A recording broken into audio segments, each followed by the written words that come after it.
Just joining us, we are asking if we are slaves to our own loans. Before we get to that situation, let us see what you are saying on WhatsApp. We have I am Naliaka watching from Athi River. Yes, loans are forms of slavery. After borrowing, majukumu yanakuja mob. Alafu time ya kulipa ikifika unaweza kuwa na wasiwasi. Ile design umepata donda 1000. Okay. Basically amesema kuna mashida hapo. Going on to mention a couple of other apps. Then we have someone else says, yes, it is slavery because our income is less than our expenses. Hence, will force us to quick digital loans. This is Keeping a Teach from Bomet. Thank you very much, Keeping a Teach. This borrowing has broke people on the verge of suicide. Collaterals must be worthy the loan value. Yeah. Way. All right. You know, when someone mentions, because you know people who've killed themselves because of financial obligations they cannot meet. Absolutely. Yeah. So probably there's a caller who called in earlier on from Diani, Nyongesa. Na akasema someone, you know, took his ID, went and registered, and now he's listed on CRB over a loan he did not take. Yes. I think that's an exception. Of course, it's a fraud issue. What I would advise him is to visit the CRB that listed him. There are only 3 CRBs in Kenya, so he needs to find out which CRB listed him. He visits them and find out what the amount is. Let them also find out who took that loan and from where it was taken from. Report to the police. So that's one in an exception case, which can easily be resolved. So that's the advice I will give him. Yes. Yep. Sasa kama ilichukuliwa na mtu kwa Marsabit na yako Diani. Let him report. Let him go to the CRB first, get more details, report to the police, and hopefully he can get a solution to it. Okay. Yeah. Peter, yes. Do you think that the reason why we are slaves to our own borrowing culture is the fact that probably even we were never taught, we were never trained on how to just take care of our finances? Yeah, that's probably one of the reasons of how we got ourselves here in the first place. It all goes down to money management, how it all started, how you were introduced to borrowing. Yes. At the end of the day, borrowing is not bad. There's nothing wrong with borrowing. In fact, if you look at all the big companies, they borrow heavily to finance the activities. So it may be, yes, a question of how you were introduced to borrowing when you were younger. But that doesn't mean that anybody has a right to take advantage of you because you do not understand how repayments are supposed to be made. People should not take advantage of that. But again, we should ask ourselves, how did we get here in the first place? What happened? How did we end up? Why are we suddenly everybody wants to borrow quick money? Because we are broke. We're a broke country. I will tell you. I will tell you. We got here because, don't forget, we had banks in the past that used to loan us money. But you said so there was due diligence? They were taking too long to conduct their due diligence. Yes. A bank that has been with you for 15 years. They know you.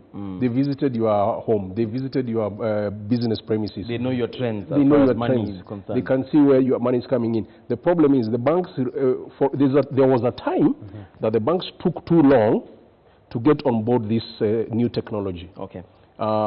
Then all the banking went onto your phone. The banks were still expecting you to go and queue. Who was going to go? You take a matatu to go to your bank and queue. And queue there for 2 hours. When banks were only in the CBD. Yes. So, iyo kuchelewa ya banks drove us into mobile technology. Okay. It's so easy. You just sit in your house and get the money. Now the problem is, as I said, the government is responsible for everyone in this country.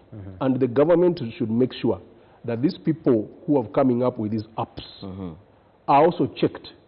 I can ask you, do you know where the office of these apps are? Do you know the offices? I have absolutely no idea. Do you know who they are? No. But you just download their app and borrow their money. Now, when they start harassing you, you don't even know who is harassing you. You know, every time you're being called, it's a different person calling you. So, where is the government in this? The government should come in and say, look. Now, another question. When you go to the bank, the amount of documents that you're supposed to provide to just get 1 million shillings, they reach here. ID, PIN number. So many things. The birth certificate. Yeah. Sometimes it's even so funny. An institution that has an account with you is also asking you for a bank statement. They themselves have the statement in the system. Now, apps, do they ask you for any document? No. You just download Yes. the app and you're ready to go. So there's an element of the government needs to come in, because citizens should not just be allowed to borrow left, right, center. True. You need to, as you said, some of these people maybe didn't have a background on money management, finance, managing their debts, or how to borrow. Right. Guide them. You cannot blame the people borrowing. It's the government that should come up with guidelines on who should in fact loan. Some of these people, we don't even know them. You're just borrowing. Some of them are international companies. I don't even think they're based here. Companies. Yes. And then now, in one of the feedbacks we've seen there, somebody has talked about suicide. Honestly, you cannot live. You cannot let the situation get to a point where someone wants to take their life because of they owe people 5,000. But you know, you're called by this one, you're called by this company that you borrowed, you're also called by your bank, you're called by your landlord, you're called by your wife. Bonambuvi, let me say this. Let me say this. Those people loaning us money are taking a risk to loan us money, isn't it? We're also taking a risk to borrow their money. Both sides are taking risks. Therefore, they know very well that there's a high probability you might not pay. Okay? So they shouldn't drive you into thinking of committing suicide. Yet they also took a risk in loaning you. When a group of people seated somewhere are driving an innocent citizen into thinking of committing suicide, in fact, in my opinion, unless those people meet certain government guidelines, they shouldn't complain if their money is not paid. Let's answer a call from Mark. Mark, good morning. Hello, Mark. Yes. How are you doing, sir? I'm fine. What is your question or comment? My question is, I'm a young borrower. Yes. I took, yes. Okay. I'm fine. My question is, yes. I'm a young borrower. Yes. I took a loan with KCB Oma Bay branch in 2016. Okay. Yeah, I was paying that loan through a check-off system because I took it with my salary account. Yes. Yeah, I finished paying this loan in October 2019. Okay. So I went to Cooperative Bank this year in January. Yes. To take another personal loan. Okay. But Cooperative Bank Oma Bay refused to process for me a loan because they said that KCB branch in Oma Bay has not updated my credit status with the CRB. Okay.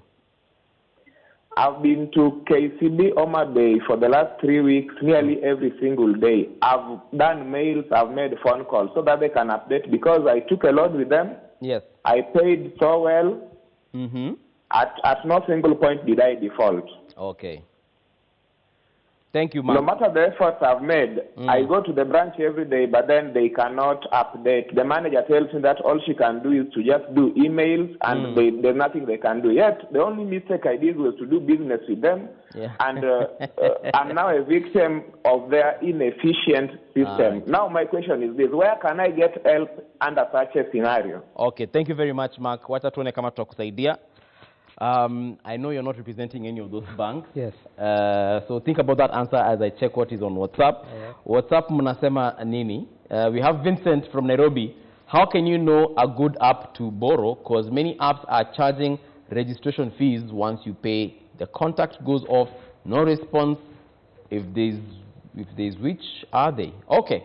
Vincent nimekuelewa, thank you very much.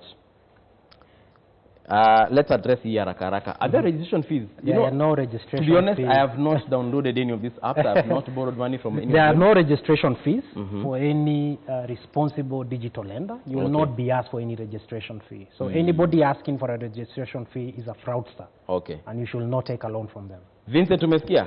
Mtu ambaye anakuitisha pesa ndiye akupatie pesa. Wachana naye. All right. In the case of Mark, Mark akona shida nyingi sana. This is about the name, not the update. Okay. Updating his he borrowed money and paid. Okay, that sounds like an internal issue with the financial institution that loaned him the money. I think if they are watching, then they need to move quickly and update his status. Now, but there's another issue here, Bonambuvi. Yes. To just add to what he has said. Now, I stand to be corrected. Okay. I think there's that issue of if you borrow money and you are listed on CRB, but you repay the money, your name still remains there for 7 years or something like that. I stand to be corrected whether that is true. That's true. Now, that is wrong. In my opinion, the rules of natural justice, a debt paid is a debt paid. Nivyo. I cannot pay you your debt on Monday, and then you're still talking about me on Friday, as if I didn't pay you. Not fair. It's not fair. I don't know how that law came into being, that once we borrow money from anybody and we are listed and we pay, we still remain there for 7 years. You want to tell me that you can make a Kenyan carry a burden of he paid you your debt, and you're still making him carry that burden for 7 years? Every time he wants to borrow, they go into CRB and they tell him, oh, naona hapa you had borrowed from these people, ulilipa, lakini now it's the 4th year, so you still got 3 years to go. 3 years of what? Goja, is it actually a thing? No, let me say that even if, so long as you've cleared your loan, yes, and you've been cleared from CRB, you qualify for another one. The only record is to say on the CRB that you had taken a loan that you did not pay. It's just a footprint. But the fact that you've cleared with CRB, that qualifies you to go back to. But that is, to be honest, Bonambuvi, yes, we are talking about the rules of natural justice. I have paid you your loan. Okay. Leave me alone. Stop referring to a loan that I paid you. Stop telling me that I had not paid. Whether nililipa vizuri ama na shida. The point is nililipa. Do you know what Kenyans go through to repay those loans? I know. And then you still keep that record. You cannot do that. Even if you've been punished for an action, something that you did, once you've served the punishment, leave that man alone. So when somebody goes to the bank and sits down, or SACCO, or any other place, and then you start telling the person, I can see here, you paid. Why are those records there in the first place? Why are they there? So I paid you. So maybe, again, correct me if I'm wrong. Yes. The moment today I walk into a bank called K24 Bank. Yes. And I take a loan of 1 million shillings.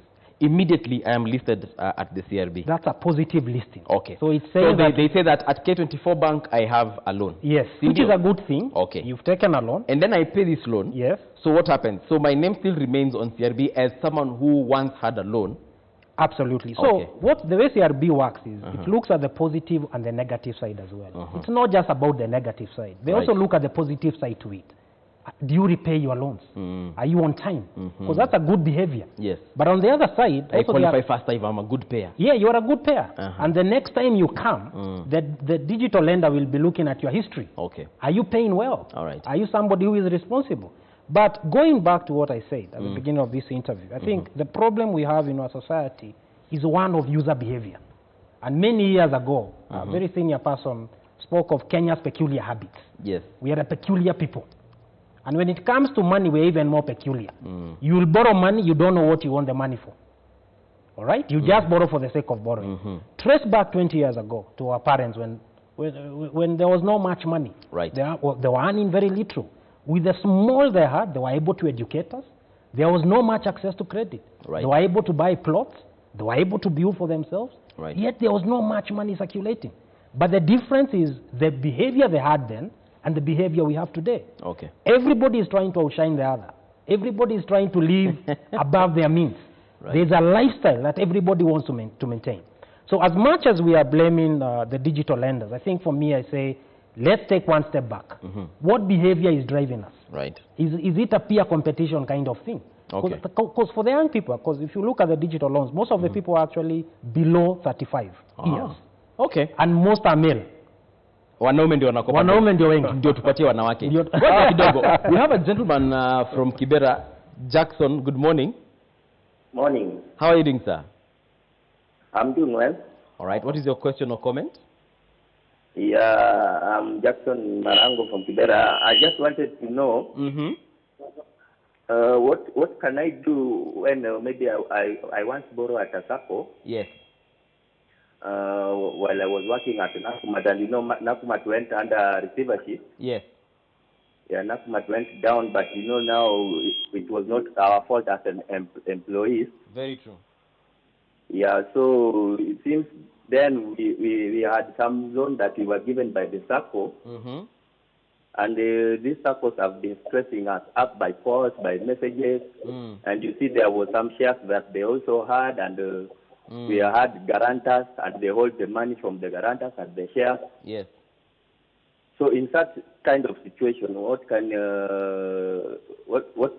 we do now? Jackson, just a quick question. When you took this loan from your SACCO, yeah, what was the purpose of that loan? The purpose was for investment. Okay. Did you do that investment? I did, but you see now it has not even picked up well since then. Okay. Because you know the economy of Kenya has not been thriving well. All right, Jackson, nimekusikia. Wacha tuone kama tunaweza jibu hiyo swali. Thank you. What? It's a big problem. That's a serious one. That's a serious one. Again, it brings us to the question I asked: Are we slaves to this borrowing culture? Because now, see, he borrowed a loan. Company kaanguka. Now the SACCOs are up on their necks trying to get this money back, and he's saying that his investment also failed as well. Yeah. So probably before we get to him, as I had mentioned before, both sides are taking risks. Okay. Now, the people who loaned him the money were just when they were giving him the money, basically they were managing their risk, and they thought it is worth it. Okay, they knew that this business can succeed or not, and he also knew that his business can succeed or not. That the bottom line is this: these people who are lending the money, they have made Kenyans feel like you must pay at the time they call you, or you must pay when the debt is due. Yes. Now, in his case, what probably he needs to do is go back to the terms of that lending, and those people who lend him money also revisit the terms of that lending, and I am sure the two of them can sit down and say, we are giving you an X number of days to come up with a proposal on how you can repay, maybe in installments. Okay. Now, the reason why I'm saying that is because he needs time to probably be able to see whether he can get his business up and running. Those people who lend him the money, what was the security? How did they secure their money? So a lot of SACCOs don't take collateral. Did they secure it in form of shares, or what was the You actually security? mentioned shares. If it was shares, then definitely it means that there's some money that his SACCO is holding against what he was lent. It's an issue of both parties sitting down and coming up with a workable solution. Okay. Now, if you a while back, again, I stand to be corrected, but the central bank governor had said that people will need to be given more time to pay these loans long after they've borrowed. Okay. Now, and that's why I brought up the point of when you loan somebody money, there should be a window of further negotiation or on repayment. If that person owes you 5,000 shillings and is not able to pay, do you have an opportunity for that person to send you 1,000? And then send you maybe another 1,000 after 30 days. Okay. And then send you another 1,000 So instead of having to pay maybe 5,000, yes, allow me to at least even give you the 2,000 I have, first of all. Because first of all, that person has not called you and told you, I will not pay. That person is going through some problems. Okay. Remember, you took a risk to lend. He took a risk to borrow. So you should not hound this guy, calling him every 1 hour. You should instead say the person should give you a workable solution and tell you, I'll send you 500 shillings every month, or every week. Until I can recover. Until I can recover. Okay. That way, you give people breathing space. At the moment, you've seen somebody. The guy who talks about suicide. Talking about suicide. Right. Now, you're telling me that a Kenyan can think of suicide because of 5,000 shillings. Now, it's because if you are being called at 7 a.m., and some of them will call you even at 7 a.m., you have not even woken up, a call comes through about this. 7 p.m. that person is calling you. 10 p.m. that person is calling. Ato jakula breakfast. Ato jakula breakfast. You are literally haunting this person. That is why I said a bit of regulation is needed. Yes. Two people cannot take risks and then one is made to shoulder the entire risk. The burden. Yet two people took the risk. Right. So these are things that need to be looked into. James, we've had that caller talking about, his business failed, his employer failed, and now, they're holding his shares. He has no money. Sasa anasema afanye nini? What would you advise him? Good. First of all, I will want to encourage him the failure is not to the end of everything. The fact that the investment failed, he should not lose heart and give up. Yes. For every failure, it's an opportunity to learn. So I first want to encourage him, let him not lose heart, let him take the lessons, but he needs to think of how to resettle whatever he owes a SACCO. Oh, okay. All right? The SACCO is also in business. Whatever they lent him, it's money they borrowed as well. You never know. They're also being hounded on the other side. There are two sides to the coin, and that's what people forget. The lender who gave you that money, he also borrowed that money somewhere, and that money needs to go back with an interest. So what I will encourage him is let him negotiate with the SACCO, think of a partial arrangements, and maybe even prolong the repaying period. Yes. So let him negotiate that. Ni venye tunasemanga kama Wakenya, ni kuelewana. Ni kuelewana. Ni tuongee. Let's start a dialogue. The problem becomes when you go under, the SACCO can't get hold of you. They are calling you, they are going to your village, they can't. That's a problem. Because the guys are also in business. Okay. And they want to run. All right, so we have about a minute and a half to conclude this. Are we slaves to our own borrowing culture? Let me start with you. We are getting there. I would say we are now becoming slaves to this borrowing culture, and I would tell people, borrow responsibly. If I would tell people to think a bit before you borrow. Why don't you maybe take a day or two to think about it? Do you really need that money? Can you do without it? Is there any other solution maybe you can find instead of borrowing that money? Take your time, think about it, because now we are getting to a place where it's becoming pandemic. Right. It's a big problem. Think about it before you borrow. Yeah. Okay. Maybe James, are we slaves? Because you remember the guy who just called from Narok, he said that he borrowed a loan from, this bank, Amelipa, Sasa he needs another one. And he just paid that other one in October. Sasa it's barely 4 months later and he needs another one. Let me say that you become a slave of what you cannot control. We are slaves of so many things. There are people who are slaves of betting. There are people who are slaves of alcohol. Yes. So let's not just isolate borrowing on its own bucket. Okay. I think we are slaves of many things, and it boils down to our behavior, our judgmental capability. But if you allow borrowing to take hold of you, and you have no control, and you want to live above your means, then you become a slave to it. Yeah. Same case goes to betting and the many other things. So you'll become a slave when you decide not to be in control. All right. Yeah. Let's take a look at our WhatsApp feed and see what has been said. Digital loans are a serious problem in Kenya. In my case, I have loans from almost 10 apps. Mimi wakiitana AGM yao ni kama watanitafuta wote. Okay, I know we are laughing, but that's a serious matter. It's a serious matter. 10 loan apps. Yes. And I'm assuming included in that, of course, a bank or two are involved. Yeah. Very true, yeah. Wakenya wamesota na wamechoka. But thank you very much, gentlemen, for joining us. And of course for your insight. Peter's plot, hizo plot ziko wapi? Mimi nataka ziko mingi all over. Brody maguta. Mingi sana maguta mingi sana, they are all over. Okay. All over. All right, James as well, thank you very much. Fintech, if you guys can make things absolutely better in regards to that space, tutafurahia sana. Jeff Moto, uko na loan? Yes, Bado. We have started 2020. I have not taken it. Wow.